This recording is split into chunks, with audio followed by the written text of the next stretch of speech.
BHDLA 137 third semester Hindi भाषा संप्रेषण कौशल। Question है, संप्रेषण के विविध रूपों का उल्लेख कीजिए अथवा मौखिक संप्रेषण की विशेषताएं बताइए। मनुष्य अपने समस्त क्रियाकलापों द्वारा कुछ न कुछ संप्रेषित ही करता है। उसकी आंगिक अभिव्यक्ति बोलना, देखना, सुनना, पढ़ना, लिखना किसी न किसी रूप में अलग अलग ढंग से संप्रेषण ही है, वह संप्रेषण ही कहलाता है।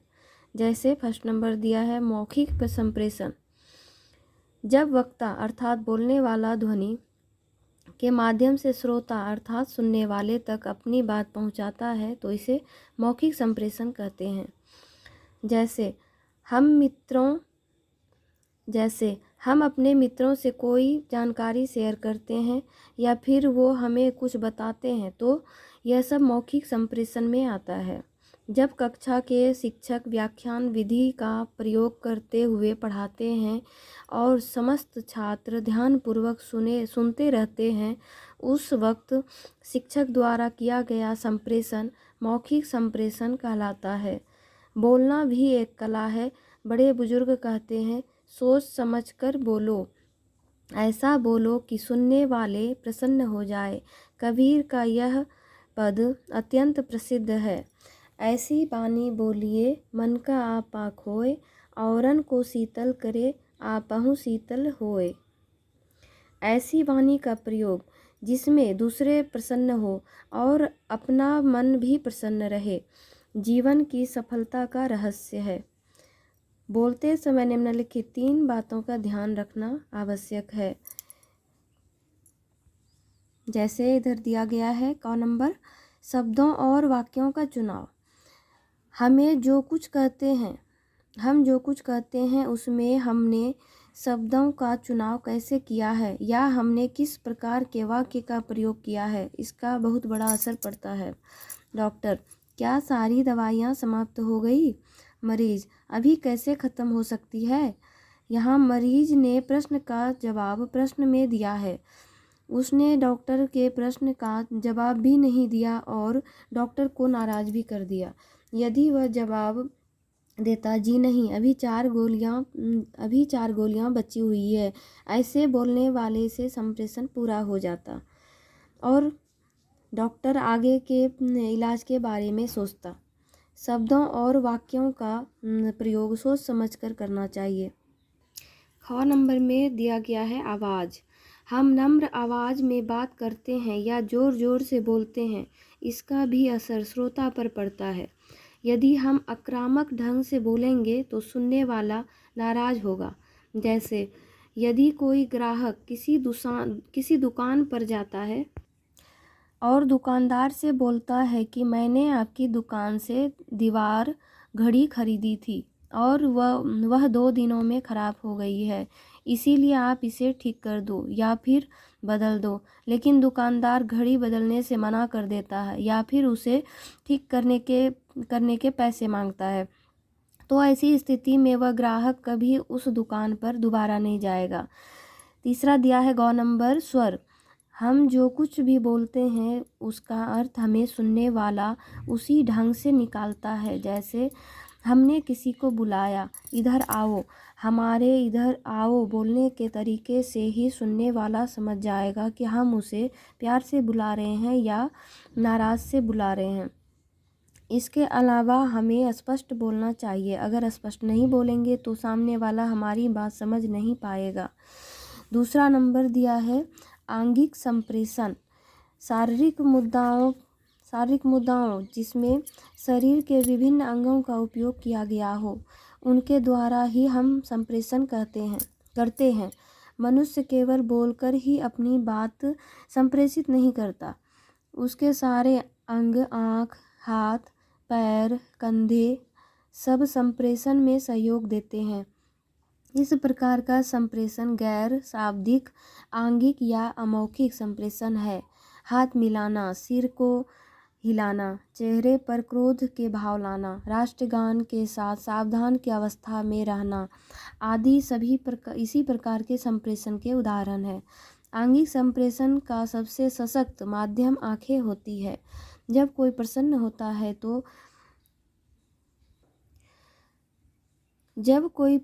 होता है तो कहते हैं उसकी आंखें हंस रही थी।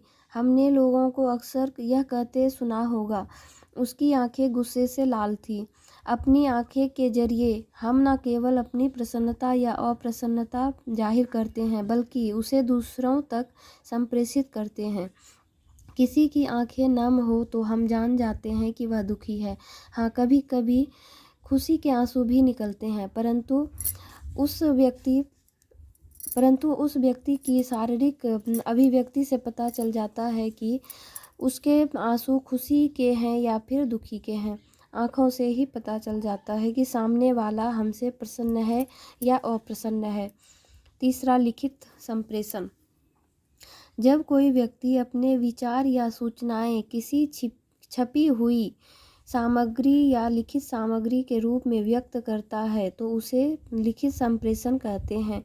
इसमें अखबार, मैगजीन, मानचित्र, छपे हुए विज्ञापन आदि सभी चीज़ें आ जाती है। जैसे अभी आप यह आर्टिकल पढ़ रहे हैं, यह लिखित संप्रेषण में आता है। लिखना एक कला है। योजनाबद्ध ढंग से लिखकर हम अपनी बात सही ढंग से संप्रेषित कर सकते हैं। किसी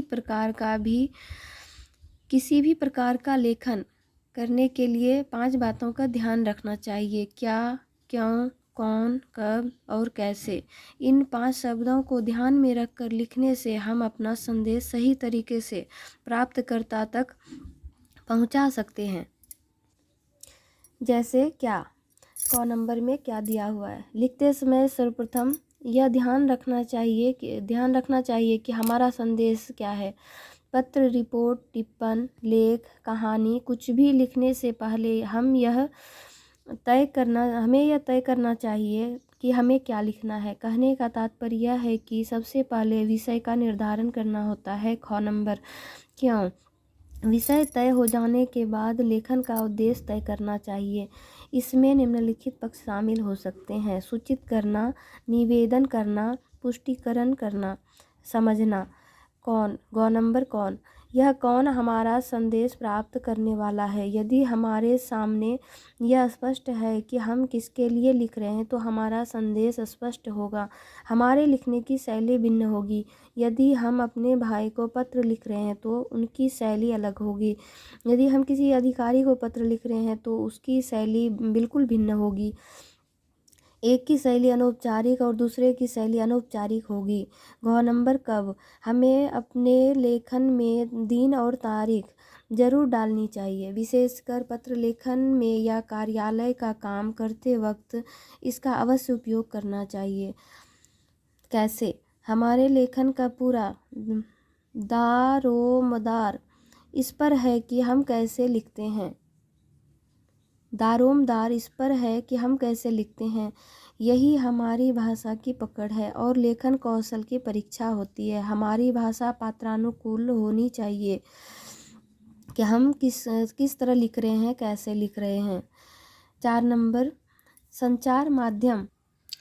संदेश को एक स्थान से दूसरे स्थान तक पहुंचाने के लिए जिन माध्यमों का उपयोग किया जाता है उन्हें संचार माध्यम कहा जाता है। संचार माध्यम संप्रेषण का एक सशक्त माध्यम है, जैसे रेडियो, टेलीविज़न, समाचार पत्र, होर्डिंग, बिल, पैफलेट, इंटरनेट आदि। जनसंचार माध्यम अपनी